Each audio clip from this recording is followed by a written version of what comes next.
തുടർച്ചയായിട്ടുള്ള ബൈബിൾ സ്റ്റഡിയുടെ 5-ാം ഭാഗം ഇവിടെ ആരംഭിക്കുന്നു. വരുവാനുള്ള ഏലിയാവാണ് യേശു എന്ന് പറഞ്ഞതുകൊണ്ടും അത് ദൈവിക വെളിപ്പാടാകുകയില്ല.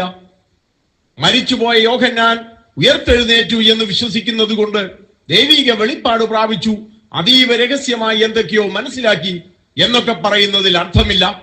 എന്നാൽ യേശുവിനെ ജീവനുള്ള ദൈവത്തിന്റെ പുത്രനായ ക്രിസ്തു എന്ന് മനസ്സിലാക്കുന്നതാണ് ഭാഗ്യകരമായ വെളിപ്പാട്.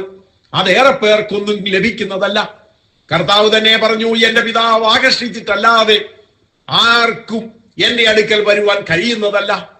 ദൈവങ്ങൾക്ക് പഞ്ഞമില്ലാത്ത നാടാണ് ഭാരതം. ഭാരതത്തിലെ എല്ലാ മതങ്ങളിലും ദൈവങ്ങളുണ്ട്.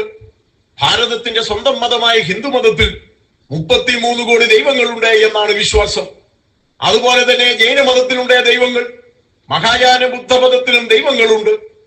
സിഖ് മതക്കാർ നിരങ്കാരിയായ ഒരു ദൈവത്തിൽ വിശ്വസിക്കുന്നു. അങ്ങനെ എല്ലാ മതങ്ങളും ദൈവങ്ങളിൽ വിശ്വസിക്കുന്നവരാണ്.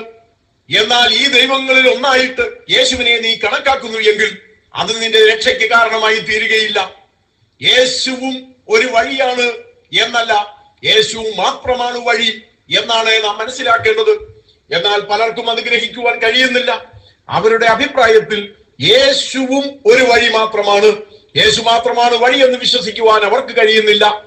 യേശുവിലൂടെ അല്ലാതെ ആരും പിതാവിന്റെ സന്നിധിയിൽ എത്തുകയില്ല എന്ന് ദൈവവചനം വ്യക്തമായി പറയുന്നു. ബൈബിളിനെ ദൈവവചനമായി അംഗീകരിക്കുന്നവർ ഇത് അംഗീകരിച്ചേ മതിയാകൂ. എന്നാൽ പലപ്പോഴും നമുക്കിത് തുറന്നു പറയാൻ ധൈര്യം ഉണ്ടാകാറില്ല. പലപ്പോഴും കോംപ്രമൈസുകൾക്ക് നാം തയ്യാറാകുന്നു. യേശുവിനെ മറ്റുള്ളവരൊരു പ്രവാചകൻ എന്ന് പറഞ്ഞപ്പോൾ അത് കേട്ട് യേശു സന്തോഷിച്ചില്ല. കാരണം യേശു ഒരു പ്രവാചകനാണ് എന്നതുകൊണ്ട് മാത്രം ആരും രക്ഷ പ്രാപിക്കുകയില്ല.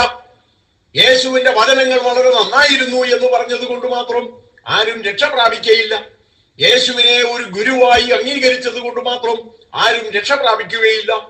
യേശുവിനെ യോഹന്നാനെന്നോ അല്ലെങ്കിൽ ഏലിയാവെന്നോ ഇരമ്യാവെന്നോ ശ്രേഷ്ഠനായ ഒരു വ്യക്തിയെന്നോ വിപ്ലവകാരിയെന്നോ ലോകം കണ്ടതിലെ ഏറ്റവും വലിയ മഹാനെന്നോ വിശ്വസിച്ചത് കൊണ്ട് മാത്രം നാം രക്ഷ പ്രാപിക്കുന്നതല്ല. പക്ഷേ സുവിശേഷത്തെ കുറിച്ച് ശരിയായ ഗ്രാഹ്യമില്ലാത്ത നാം പലപ്പോഴും ഇതൊക്കെ കേട്ട് സംതൃപ്തി അടയാറുണ്ട്. യേശുവിനെ കുറിച്ച് വിവേകാനന്ദൻ അങ്ങനെ പറഞ്ഞു, അല്ലെങ്കിൽ മഹാത്മാഗാന്ധി ഇങ്ങനെ പറഞ്ഞു, ഇന്ത്യൻ പ്രധാനമന്ത്രി ഇങ്ങനെ പറഞ്ഞു എന്നൊക്കെ പറഞ്ഞു വലിയ വാർത്തകൾ പോലെ നാം പത്രങ്ങളിൽ കൊടുക്കാറുണ്ട്. നമ്മുടെ കൺവെൻഷനും മറ്റും മന്ത്രിമാരെയോ പ്രധാനമന്ത്രിയെ തന്നെയോ വിളിച്ചു കൊണ്ടുവന്ന് അവർ യേശുവിനെ കുറിച്ച് ചില നല്ല വാക്കുകൾ പറയുമ്പോൾ അത് നാം നമ്മുടെ പത്രങ്ങളിൽ വാർത്തകളാക്കാറുണ്ട്. പക്ഷേ അതൊക്കെ അർത്ഥശൂന്യമായ കാര്യമാണ്.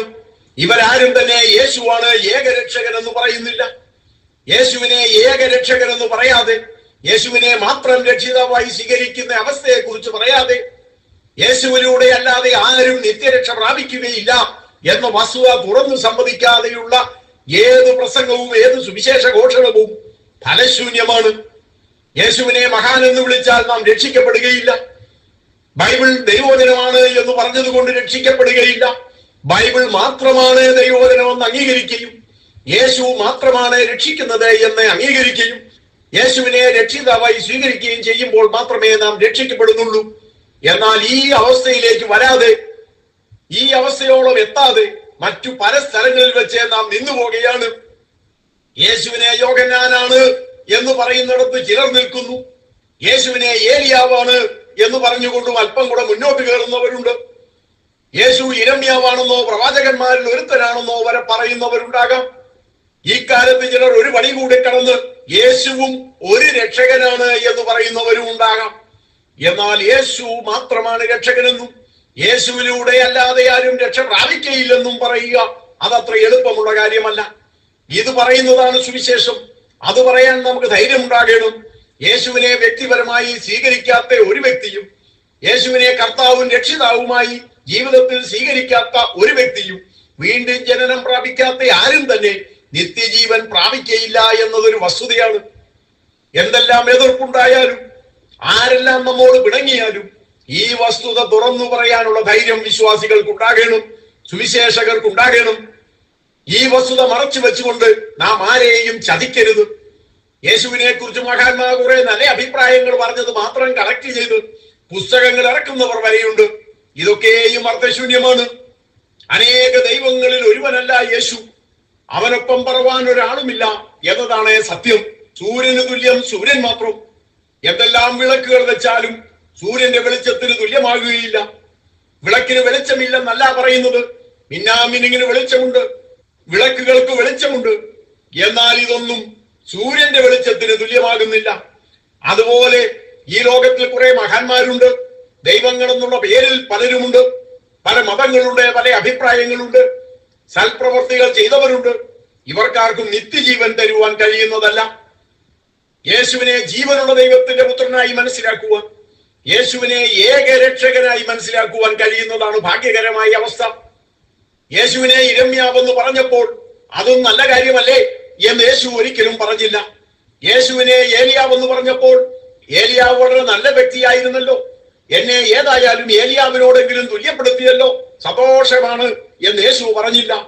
നിസ്തുലനായ യേശുവിനെ മറ്റൊന്നിനോടും തുല്യപ്പെടുത്തുവാൻ പറ്റില്ല. യോഹന്നാനും ഇരമ്യാവും ഏലിയാവും പ്രവാചകന്മാരും ഒക്കെ ശ്രേഷ്ഠന്മാരൊക്കെ തന്നെയാണ്. പക്ഷേ ഇവർക്ക് തുല്യനല്ല യേശു.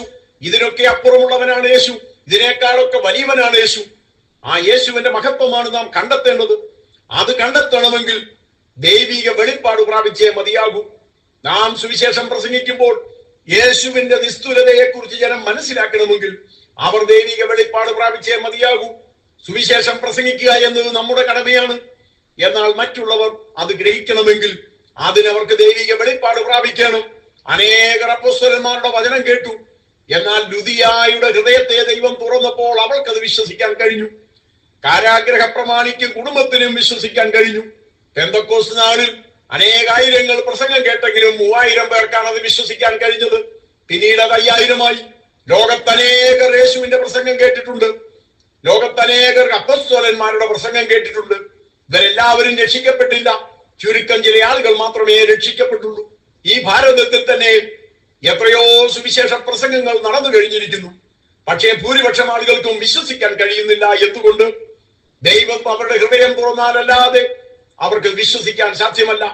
എന്നാൽ കർത്താവ് ഒരു കാര്യം പറയുന്നു, എന്റെ അടുക്കൽ വരുന്നവനെ ഞാൻ ഒരു നാളും കൈവിടുകയില്ല, ഉപേക്ഷിക്കുകയുമില്ല. യേശുവിന്റെ അടുത്തേക്ക് രക്ഷയ്ക്കായി ചെല്ലുന്ന വ്യക്തിക്ക് രക്ഷ പ്രാപിക്കുവാൻ കഴിയും. രക്ഷയ്ക്കായി കാക്ഷിക്കുന്നവനെ ഞാൻ അതിലാക്കും, അന്വേഷിക്കുന്നവൻ കണ്ടെത്തും. ആകയാൽ ശരിയായ ഒരു അന്വേഷണമാണ് ഉണ്ടാകേണ്ടത്. തുടർച്ചയായിട്ടുള്ള ബൈബിൾ സ്റ്റഡിയുടെ 5-ാം ഭാഗം ഇവിടെ അവസാനിക്കുന്നു.